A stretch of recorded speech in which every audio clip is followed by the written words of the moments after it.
வினோத வாய்ஸ் நேயர்களுக்கு வணக்கம். நான் உங்கள் கிருஷ்ணவேல். இன்றைக்கி நாம் இன்று மேலே எதை பற்றி பார்க்க போகிறோம் அப்படின்னா, இன்றைக்கி நமது தமிழக அரசிலிருந்து ஒரு அறிவிப்பு வந்ததாக சட்டமாக்கிட்டாங்களா என்னன்னு தெரியல.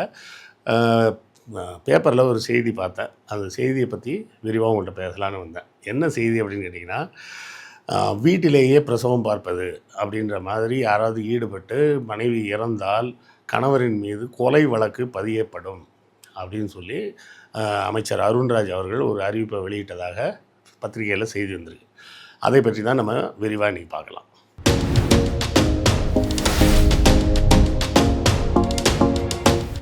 இந்த கொரோனா லாக்டவுன் பீரியடுக்கு அப்புறம் தான் பார்த்திங்கன்னா நிறைய பேர் வைத்தியம் பார்க்க கிளம்பிட்டாங்க. இது வேடிக்கையாக கூட ஒரு தடவை சொல்லுவாங்க. என்னென்னா, ஒரு முறை அக்பர் அரசவையில் இருக்கும்போது உலகத்தில் ரொம்ப ஈஸியான வேலை எதுங்க அப்படின்னு கேட்டாராம். அப்போ அமைச்சர்கள் ஆளாளுக்கு ஒன்று ஒன்று சொல்லியிருக்காங்க. அப்போ பீர்பால் மட்டும் என்ன சொன்னாராம், மற்றவங்களுக்கு மருத்துவம் பார்ப்பது ரொம்ப ஈஸியான வேலைங்க அப்படின்னு சொன்னாராம். ஏன்னாங்க, மருத்துவம் எவ்வளோ கஷ்டமான வேலை, நீங்கள் போய் இப்படி சிம்பிளாக சொல்லிட்டு போகிறீங்க அப்படின்னு சொல்லி அக்பர் கேட்டப்போ கேட்டார். மற்றவங்களும் சிரித்தாங்களாம். ஒரு வாரம் பொறுத்து பார்த்திங்கன்னா பீர்பால் அரசவைக்கு வரல. ஏன் வரலப்பான்னா, அவர் உடம்பு சரியில்லாமல் படுத்திருக்காருங்க அப்படின்னு சொல்லி செய்தி வருது. மறுநாள் போனாராம். போனோடனே என்னாச்சு அப்படின்னு கேட்க, அவர் தனக்கு என்ன உபாதைன்னு சொல்ல, ஆளாளுக்கு இதை பண்ணுங்கள், அதை பண்ணுங்கள், அதை பண்ணிங்கன்னா சரியாயிடும், இதை பண்ணால் சரியாயிடும்னு சொல்லிகிட்டே இருந்தாங்களாம். அப்போ தான் சொன்னாராம் பீர்பால், இது பார்த்திங்களா, வைத்தியம் பார்ப்பது, அதுவும் அடுத்தவங்களுக்கு வைத்தியம் பார்ப்பது ரொம்ப எளிதான வேலைன்னு நான் நீ சொன்னப்போ எல்லோரும் சிரிச்சிங்களே அப்படின்னு சொல்லி சொன்னதாக ஒரு வேடிக்கை கதை உண்டு. அதுபோல் இந்த கொரோனா காலத்தில் பார்த்திங்கன்னா ஆளுக்கு மருத்துவம் சொல்கிறது அப்படின்றது ரொம்ப ஜாஸ்தியாகி போச்சு. அது யூடியூப்பு, இன்ஸ்டாகிராமு எல்லாத்துலேயும். அதாவது தமிழ்நாட்டுக்காரன் மட்டும் இல்லைங்க, வெளிநாட்டுக்காரனும் இதை தான் பண்ணிகிட்டு இருக்கிறான். நான் ஒன்று சொல்கிறேன், இது I will tell you one thing, you please do this. Take a bowl of water, put one lemon juice, put some cinnamon, add some salt, drink it, you will never have to detox அப்படி இப்படின்னா அவன் இங்கிலீஷில் பேசுகிறான். இங்கே பார்த்தீங்கன்னா தமிழில் போடுறாங்க. எலுமிச்சம்பழத்தை எதுக்கு அதுலேயும் ஏதோ ஒரு ஸ்டாண்டப் காமெடி ஜோக்கில் பார்த்தேன். ஒரு அங்கிள் இருக்கார், அவர் எதை கேட்டாலும் எலுமிச்சம்பழம் வச்சு ஒரு வைத்தியம் சொல்லுவார் அப்படின்னு. அப்படி வைத்தியம் சொல்கிறதெல்லாம் கூட பரவாயில்ல. அது எந்த ரேஞ்சுக்கு போயிடுச்சுன்னா, நீங்கள் ஹாஸ்பிட்டலுக்கு போய் பிரசவம் பார்க்காதீங்க, அங்கே ஏமாத்துறாங்க, காசு பிடுங்குறாங்க, தேவையில்லாமல் சிசேரியன் பண்ணுறாங்க, அப்படி இப்படின்லாம் யூடியூப் ஃபுல்லாக பரப்பி விட்டாங்க. இல்லை உண்மை தானே சார்? இப்போ ஒரு ஹாஸ்பிட்டலுக்கு போனோம்னா 1 லட்சம் 1.5 லட்சம் வாங்க தானே சார் செய்கிறாங்க அப்படின்னு. நான் கேட்குறேன், உங்களை யார் அங்கே போக சொன்னது? அரசு மருத்துவமனைக்கு போங்க. அரசு மருத்துவமனையில் இதை விட பெஸ்ட்டான எக்யூப்மெண்ட்லாம் இருக்குது. நீங்கள்லாம் முதல்ல அரசு மருத்துவமனைக்கு போகிறதே கிடையாது. போனால் தானே தெரியும் அங்கே என்ன இருக்குது அப்படின்றது. அரசு மருத்துவமனையில் தனியார் மருத்துவமனையில் இருப்பதை விட அதிகபட்ச திறன் கொண்ட தொழில்நுட்பம் வாய்ந்த எக்யூப்மெண்ட்லேருந்து எல்லாமே இருக்குது. முழுக்க ட்ரீட்மெண்ட்டு ஃப்ரீ. சரியா? அதை பயன்படுத்துறதுக்கு இல்லாமல் நான் போய் தனியார் மருத்துவமனைக்கு போகிறது உங்கள் சௌகரியம், உங்கள் சொந்த விருப்பத்தில் நீங்கள் போகிறீங்க. அதெல்லாம் நம்ம யாரும் குறை சொல்லலை. சொந்த விருப்பத்தில் போனீங்கன்னா நீங்கள் தான் காசு கொடுக்கணும். தனியார் மருத்துவமனைக்கு போங்க, பெஸ்ட்டான டாக்டர்ஸு. நீங்கள் தனியார் மருத்துவமனையில் இருக்கக்கூடிய ஒரு மருத்துவர் ஒரு நாளைக்கு எத்தனை நோயாளிகளை பார்த்துருவார்? எத்தனை நோயாளிகளை பார்க்குறாங்களோ அதுக்கு ஏற்ற அளவுக்கு தான் அவங்களுக்கு அனுபவம் கிடைக்கும். ஒரு மருத்துவர் ஒரு நாளைக்கு 5 பேஷண்ட் பார்க்குறாரு, 10 பேஷண்ட் பார்க்குறாருன்னா அந்த மருத்துவருக்கு இருக்கக்கூடிய அனுபவத்துக்கும் அரசு மருத்துவமனையில் ஒரு நாளைக்கு 100 பேஷண்ட் பார்க்கக்கூடிய மருத்துவருக்கும் உள்ள அனுபவ வித்தியாசம் எப்படி இருக்கும், எக்ஸ்பீரியன்ஸ் எப்படி இருக்கும்னு யோசிங்க. ஸோ அரசு மருத்துவமனையில் இருக்கக்கூடிய மருத்துவர்கள் தான் பெஸ்ட்டு மருத்துவர்கள். அங்கே போங்க, செலவும் கிடையாது. இப்போது ரீசெண்டாக ஒரு 3 நாளைக்கோ 4 நாளைக்கு முன்னாடி பார்க்குறேன், ஏதோ ஒரு செய்தியில் பார்த்தேன். கரூர் பக்கமாக எந்த ஊருன்னு டக்குன்னு ஞாபகம் இல்லை.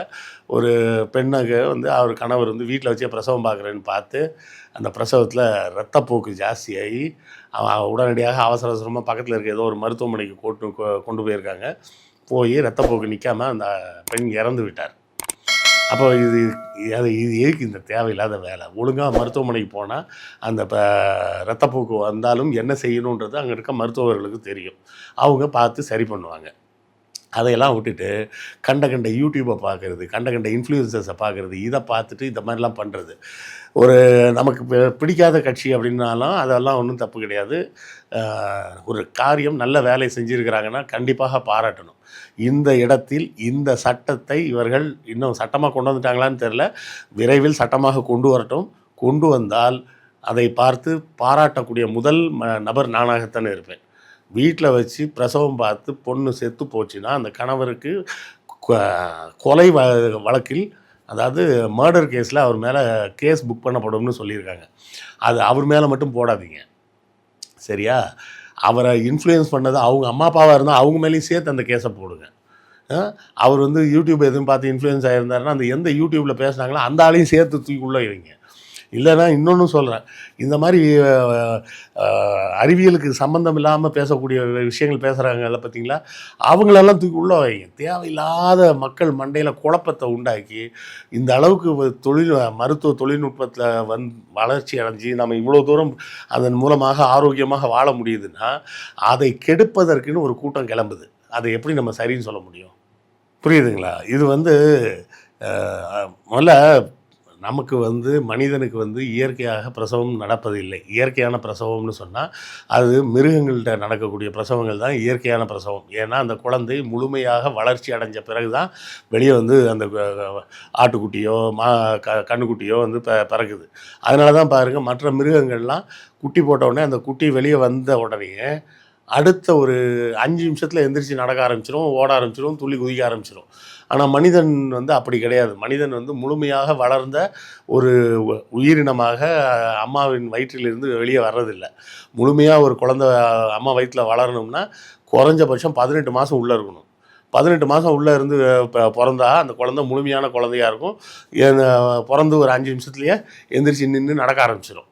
நம்ம அப்படி பிறக்கிறது இல்லை. அப்போது நமக்கு அசிஸ்டண்ட் வேணும். அசிஸ்ட் பண்ணப்பட்ட பிரசவம் தான் சரியான முறையாக இருக்கும். அந்த அசிஸ்டன்ஸ் ஒரு நல்ல திறன் படைத்த அந்த துறையில் வல்லுநராக இருக்கக்கூடிய மருத்துவர்கள் செஞ்சால் தான் சரியாக இருக்கும். அதை கெடுக்கிறதுக்குன்னு இப்போ யூடியூப்பில் இதுலேயும் கண்டதையும் பேசி இதுவரை நம்ம இந்த கொரோனாக்கு அப்புறம் எத்தனை தடவை இந்த மாதிரி செய்தியை கேள்விப்படுறோம். அந்த முந்தின நாள் வர அந்த பெண் எவ்வளோ மகிழ்ச்சியாக இருந்திருப்பாங்க. நாளைக்கு எனக்கு எப்பயும் குழந்தை பிறக்க போகுது, நாளையிலேருந்து நானும் ஒரு குழந்தைய வச்சு கொஞ்சம் போகிறேன் அப்படின்லாம் எவ்வளோ கனவுகளோடு இருந்திருப்பாங்க. அந்த கனவுகளை விட்டுருங்க. அந்த பெண்மணியே உயிரோடு இல்லை அப்படின்றது எவ்வளோ சோகமான ஒரு செய்தி. இதுக்கு இந்த தமிழ் தேசியம்னு முட்டு கொடுக்குற இன்னொரு குரூப் இருக்குது. அதுக்கு மேலே உடனே ஒரு போஸ்ட் ஒன்று பார்த்தேன். இந்த செய்தியையும் போட்டு அந்த போஸ்ட்டை மேலே ட்வீட் பண்ணியிருக்காங்க. என்னென்ன, அப்போது அரசு மருத்துவமனை அல்லது தனியார் மருத்துவமனையில் பிரசவத்தில் தாய் இறந்தால் யார் மீது கேஸ் போடுவீர்கள் அப்படின்னு பெரிய புத்திசாலியாம். எதையும் கம்பேர் பண்ணணுன்றது ஒரு விவசாய வேண்டாம். அதாவதுங்க, ஒருத்தர் லைசன்ஸ் எல்லாம் எடுத்து வண்டி ஓட்டிகிட்டு இருக்கிற ஒரு நபர் என்றைக்கோ ஒரு நாள் வண்டி ஓட்டும் போது ஆக்சிடெண்ட் ஆகிடுச்சு அப்படின்னு சொன்னால் அதை ஆக்சிடென்ட்டுன்னு தான் சொல்லுவாங்க, அதை கொலைன்னு சொல்ல மாட்டாங்க. வண்டி ஓட்ட தெரியாத ஒரு ஆள் வண்டி எடுத்துகிட்டு போய் யார் மேலேயா இடித்து கொண்டுட்டாங்கன்னா அது ஆக்சிடென்ட்னு சொல்லுவாங்களா? அதான் மர்டர்னு தான் சொல்லுவாங்க. கரெக்டாக? வீட்டில் பிரசவம் பார்ப்பது என்பது லைசன்ஸ் இல்லாமல் வண்டி ஓட்டுவது போல். மருத்துவமனையில் பிரசவம் பார்ப்பது என்பது லைசன்ஸோட டிரைவிங் வண்டி ஓட்டக்கூடிய அனுபவத்தோடு இருக்கக்கூடிய ஒரு ஓட்டுநர் வண்டியை ஓட்டுவதற்கு சமம் தான் மருத்துவமனைகளில் பிரசவம் பார்ப்பது அப்படிங்கிறது. ஸோ தயவு செய்து பேசுகிறதுக்கும் கேட்குறதுக்கும் நல்லா இருக்குது அப்படின்னு சொல்லிட்டு கண்டதையும் செஞ்சு தொலையாதீங்க. செஞ்சு உங்கள் உயிரையும் அல்லது உங்களுக்கு நெருக்கமான உங்கள் மனைவியின் உயிரையோ இல்லை உங்கள் மகளோட உயிரையோ பணயம் வைத்து விளையாடாதீங்க.